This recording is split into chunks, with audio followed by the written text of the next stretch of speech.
ഇപ്പൊ ഇൻഡസ്ട്രിയിൽ നമ്മൾ കാണുന്നത് ഒരു സിനിമ എടുക്കുമ്പോൾ അതിന്റെ ബജറ്റ് വലിയൊരു വാർത്തയാണ്. അതിപ്പോ 2,000 കോടി ബജറ്റിൽ എടുക്കണമെന്ന് പറയുന്നത് ഒരു വാർത്തയായിരിക്കാണ്. അപ്പൊ അങ്ങനെ ഒരു സിനിമ എടുക്കുമ്പോ ഈ ബജറ്റ് മനസ്സിൽ വരാറുണ്ടോ, അലട്ടാറുണ്ടോ? ഇല്ല, ഒരിക്കലും ഇല്ല. ഇല്ല. കഥ ആവശ്യപ്പെടുന്ന ബജറ്റ് അങ്ങനെയാണോ? അതെനിക്ക് അങ്ങനെ കിട്ടിയിട്ടുണ്ട്. രക്ഷാധികാരി ബൈജു എന്ന സിനിമ ഒരു ഹയർ ബജറ്റിലുള്ള സിനിമയാണ്. കാര്യം അത്രയും വലിയ പ്രത്യേകിച്ച് സൗണ്ടാണ് അതിന്റെ ബജറ്റിന്റെ ഒരു ആസ്പെക്ട്. കാരണം അത്രയും കാശ് ഒരു സൗണ്ടിന് വേണ്ടി സാധാരണഗതിക്ക് ചെലവഴിക്കില്ല. അപ്പോൾ ഇപ്പോൾ ഇങ്ങനെ ഒരു സിനിമയ്ക്ക് അതുപോലെ ഒരു ചെറിയൊരു കോമഡി സിനിമയ്ക്ക് ചെലവഴിക്കാവുന്ന പണത്തിനേക്കാൾ കൂടുതലാണ് ചെലവഴിച്ചിരിക്കുന്നത്. ബജറ്റ് ഒരു സ്ഥലത്തും ബജറ്റ് ഒരു വിഷയമല്ല. അപ്പം ഞാൻ പറഞ്ഞില്ലേ, മലയാള സിനിമയ്ക്ക് 1000 കോടിയുടെ മാർക്കറ്റ് ഇല്ല എന്നാണ് പറയുന്നത്. 1000 കോടിയുടെ മാർക്കറ്റ് ഇല്ലാത്തപ്പോൾ 1000 കോടിക്ക് ഒരു സിനിമ ഉണ്ടാക്കാൻ തുടങ്ങിയില്ലേ? ഇപ്പോൾ യന്ത്രം എന്നുള്ള സിനിമ എടുക്കുമ്പോൾ തമിഴ് സിനിമയ്ക്ക് അത്രയും ബജറ്റ് ഇല്ലല്ലോ. ബാഹുബലി എടുക്കുന്ന സമയത്ത് ഇന്ത്യൻ സിനിമയ്ക്ക് അത്രയും ബജറ്റ് ഇല്ല. ബജറ്റ് എന്ന് പറയുന്നത് ആ പ്രോജക്റ്റാണ് ഉണ്ടാക്കുന്നത്.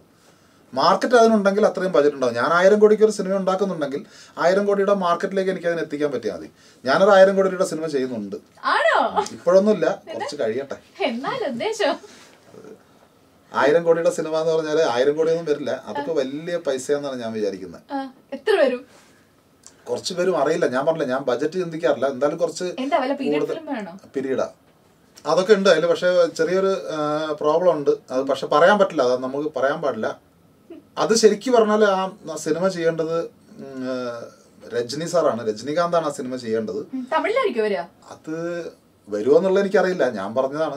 അത് എൻ്റെ ഒരു മനസ്സിൽ ഞാൻ ആഗ്രഹിക്കുന്ന ഒരു പ്രോജക്റ്റാണ്. അത് രജനി സാറാണോ എന്നുള്ളത് എനിക്കറിയില്ല. ഇപ്പോഴത്തെ ഒരു സ്റ്റാർഡം വെച്ചുകൊണ്ട് ഞാനത് എപ്പോഴാണ് ചെയ്യുന്നത് എനിക്കറിയില്ല. അപ്പോൾ പക്ഷെ ആ കഥാപാത്രത്തിൻ്റെ ഒരു പ്രായം എന്ന് പറയുന്ന ഒരു 35-36 വയസ്സേ ഉള്ളൂ.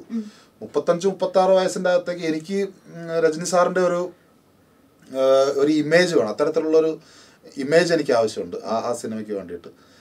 കാരണം അതൊരു ഹീറോ ആണ്, he is A world hero. അപ്പം അതുകൊണ്ട് ആ ഒരു ഹീറോനെ പ്രതിനിധാനം ചെയ്യണമെങ്കിൽ അങ്ങനത്തെ ഒരാൾ വേണം.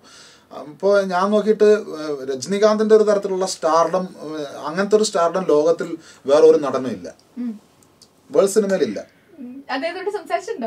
ഇല്ല. അത് പറയണമെങ്കിൽ ഞാൻ ആ പ്രോജക്റ്റിനെ പറ്റി എനിക്കൊരു ഇതുണ്ടാവണം. പിന്നെ എനിക്ക് പുള്ളിയെ ഈ പറഞ്ഞ ഒരു 35-36 ലുക്കിലേക്ക് എനിക്ക് കൊണ്ടുവന്ന് ചെയ്യാമെന്ന് ഞാൻ തന്നെ കൺവിൻസ്ഡ് ആവണം.